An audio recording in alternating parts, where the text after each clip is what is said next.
माध्यमिक विद्यालय की ऑनलाइन क्लास में आपका स्वागत है। आज हम प्रश्नोत्तरी सेक्शन त्रिकोणमिति के बारे में अध्ययन करेंगे। त्रिकोणमिति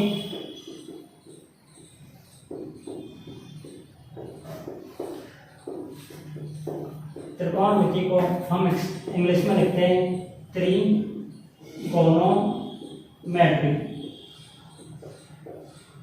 ये त्रिकोणोमेट्री एक ग्रीक भाषा का शब्द है।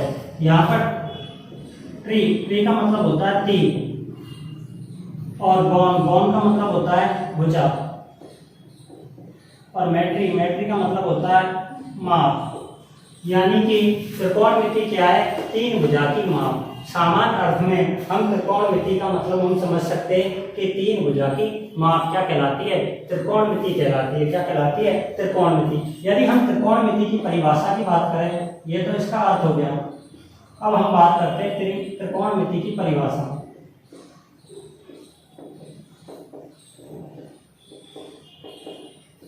त्रिकोणमिति की परिभाषा क्या होती है? किसी त्रिकोणमिति की परिभाषा, त्रिकोणमिति का मतलब है या त्रिकोणमिति की परिभाषा है कि किसी त्रिभुज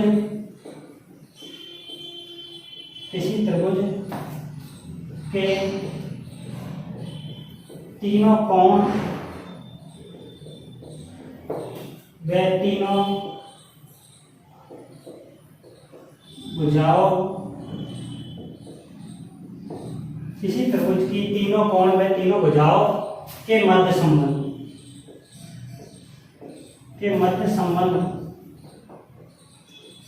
क्या कहलाएगा? त्रिकोणमिति कहलाएगा। त्रिकोणमिति क्या है? किसी त्रिभुज की भुजाओं और कोणों के मध्य का जो संबंध होता है। भुजा कितनी होती है? तीन भुजा होती है त्रिभुज में, और कोण भी कितने होते हैं? तीन। तो त्रिकोणमिति क्या है? किसी त्रिभुज की भुजाओं और कोणों के मध्य का जो संबंध है वही क्या कहलाता है? त्रिकोणमिति कहलाता है। त्रिकोणमिति क्या है? किसी त्रिभुज की भुजाओं और कोणों के मध्य का संबंध क्या कहलाता है? त्रिकोणमिति कहलाता है। अब हम बात करते हैं त्रिभुज। त्रिभुज क्या होता है? यहाँ पर हमारे पास तीन शब्द आए। एक शब्द है त्रिभुज, एक है कोण और एक है भुजा। त्रिभुज क्या होता है? त्रिभुज की बात करें हम, त्रिभुज होता है तीन भुजाओं से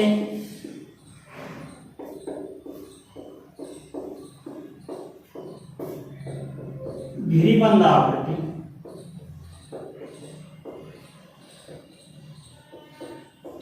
तीन भुजाओं से घिरीबंध आकृति क्या कहलाता है? त्रिभुज कहलाता है। त्रिभुज क्या होता है?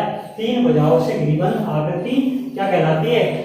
त्रिभुज कहलाता है। और इस त्रिभुज के अंतर्गत तीन कोण होते हैं और क्या होती है? तीन भुजा होती है। जैसे यह कोई त्रिभुज है, त्रिभुज ए बी सी, तो इसके अंतर्गत ए बी, ए सी और बी सी ये तो कहलाएंगे भुजा, और ये कोण कहलाएंगे। ये कोण ए, ये कोण बी और ये कोण सी, ये क्या कहलाएंगे? कोण कहलाएंगे। भुजाओं और कोणों के आधार पर, या हम ऐसे कह सकते हैं कि त्रिभुज भुजाओं और कोणों के आधार पर त्रिभुजों के प्रकार। तो त्रिभुजों के प्रकार की बात करें हम, तो कोणों के आधार पर, या पहले हम बात करें भुजाओं के आधार पर। भुजाओं के आधार पर त्रिभुज तीन प्रकार के होते हैं। कितने प्रकार के होते हैं? तीन प्रकार के। पहला त्रिभुज समबाहु त्रिभुज,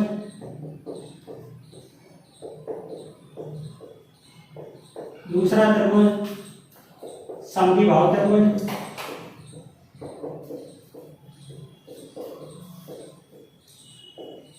और तीसरा त्रिभुज विषमबाहु त्रिभुज।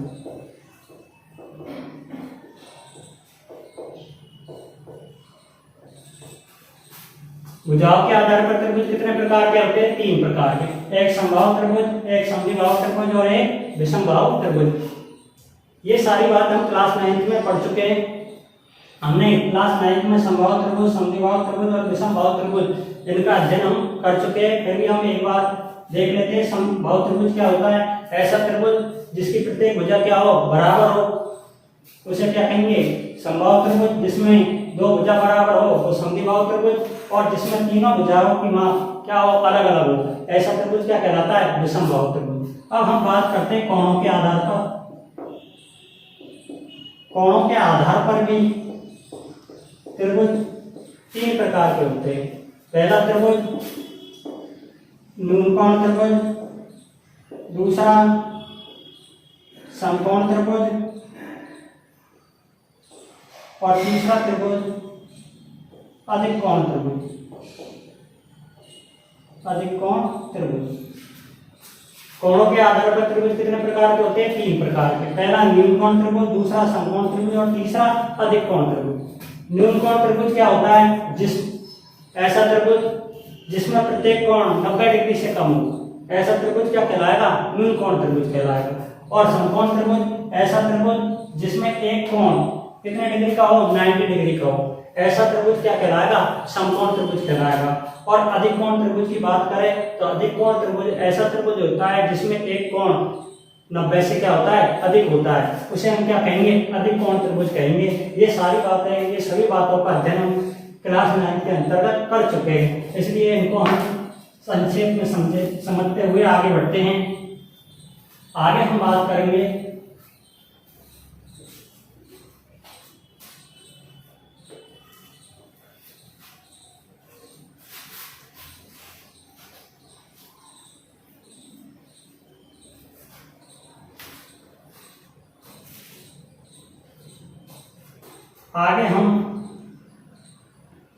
क्लास 9 और 10 में हम समकोण त्रिभुज के त्रिकोणमितीय अनुपातों के बारे में क्या करते? अध्ययन करेंगे। तो समकोण त्रिभुज के बारे में या समकोण त्रिभुज की भुजाओं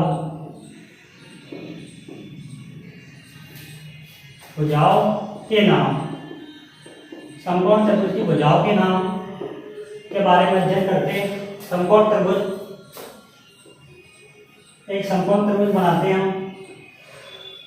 ये एक समकोण त्रिभुज है, इसमें ये कोण हमने क्या मान लिया? 90 डिग्री का मान लिया।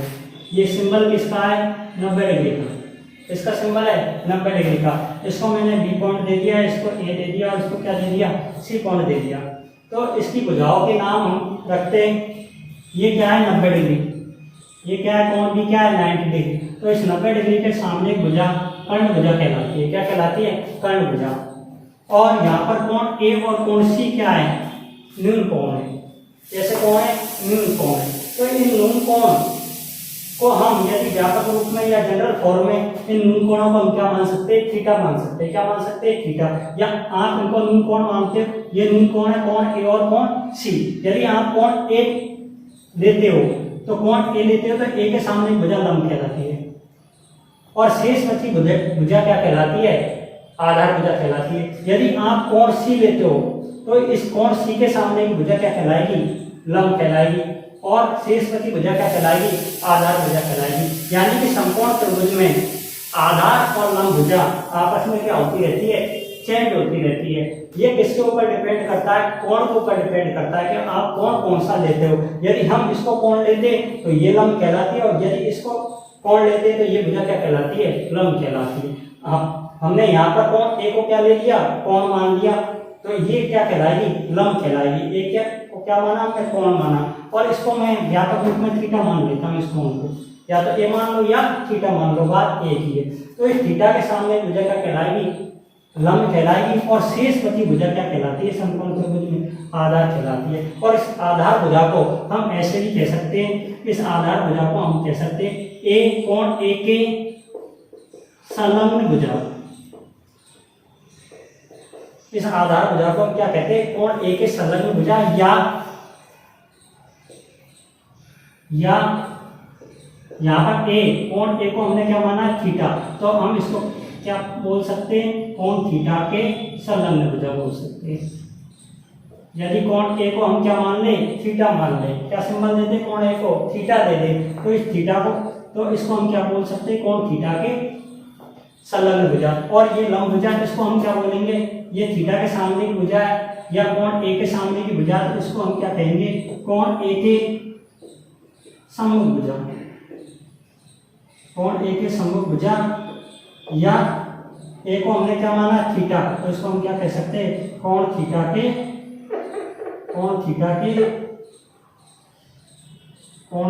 सम्मुख भुजा। कोण थीटा के सम्मुख भुजा। अब हम बात करते हैं किसी समकोण त्रिभुज में तीन भुजा हमको दिख रही है, एक तो कर्ण और एक क्या आधार और एक क्या लंब। तो कर्ण क्या होता है, कर्ण भुजा क्या होती है समकोण त्रिभुज में, समकोण त्रिभुज में कर्ण भुजा होती है 90 डिग्री के सामने की भुजा, 90 डिग्री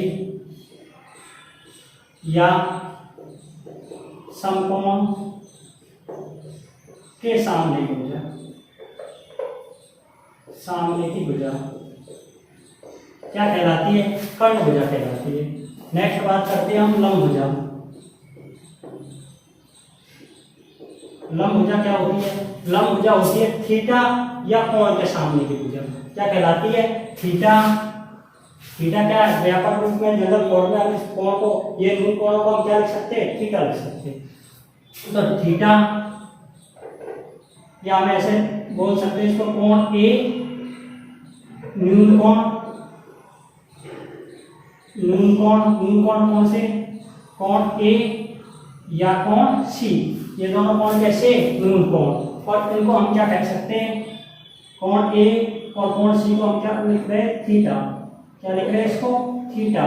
तो इसका मतलब क्या हुआ, न्यून कोण कौन से, कोण ए या सी या कोण थीटा के सामने की भुजा, के सामने की भुजा क्या कहलाएगी, लंब भुजा कहलाएगी। क्या कहलाएगी, लंब भुजा कौन सी है, या तो कोण ए के सामने की भुजा क्या कहलाएगी, लंब, या कोण सी के सामने की भुजा क्या कहलाएगी, लंब, या कोण ए को हम क्या मान ले, थीटा। कोण ए को हम क्या पढ़े, थीटा, तो थीटा के सामने की भुजा लंब, या कोण सी को हम क्या मान ले, थीटा, तो थीटा के सामने की भुजा क्या कहलाएगी, लंब। कुल मिलाकर कहने की बात यह है कि आप जिस कोण को लेते हो उस कोण के सामने की भुजा क्या मानते हैं हम, लंब। यदि कोण आप ए लेते हो तो ए के सामने की भुजा लंब कहलाती है। यदि आप कोण सी लेते हो तो ये कोण सी को लेते हैं तो कोण सी के सामने की भुजा क्या कहलाती है, लंब कहलाती है। या आप कोण ए को क्या मानते हैं, थीटा, तो ये थीटा के सामने की भुजा क्या कहलाएगी, लंब। ये आपके ऊपर डिपेंड, ये क्वेश्चन के ऊपर डिपेंड करता है कि उसने कोण क्या माना है। तो उस कोण के सामने की भुजा क्या कहलाती है, लंब। आधार भुजा, आधार भुजा हमने यहाँ पर देख, आधार यहाँ पर थीटा क्या माना है, कोण ए माना है, तो आधार क्या है यहाँ पर इस चित्र के अकॉर्डिंग, कोण ए के संलग्न भुजा। तो यहाँ पर आधार होगा कोण ए के संलग्न भुजा। इस तरह से हम एक समकोण त्रिभुज में कर्ण, लंब और आधार भुजा का क्या कर सकते हैं, अध्ययन कर सकते हैं। आगे देखते हैं विद्यार्थियों, इस क्लास के अंतर्गत हमने त्रिकोणमिति की सामान्य जानकारी का आपको अध्ययन कराया था, जो क्लास 9th में आपने, क्लास 9th में भी आपने इसका क्या कर लिया, अध्ययन कर लिया। अब नेक्स्ट क्लास में हम न्यून कोणों के त्रिकोणमिति अनुपातों का क्या करेंगे, अध्ययन करेंगे। यदि मेरे द्वारा बनाया गया वीडियो आपको अच्छा लगे तो इसको लाइक कीजिए, कमेंट्स कीजिए, चैनल को सब्सक्राइब कीजिए। धन्यवाद।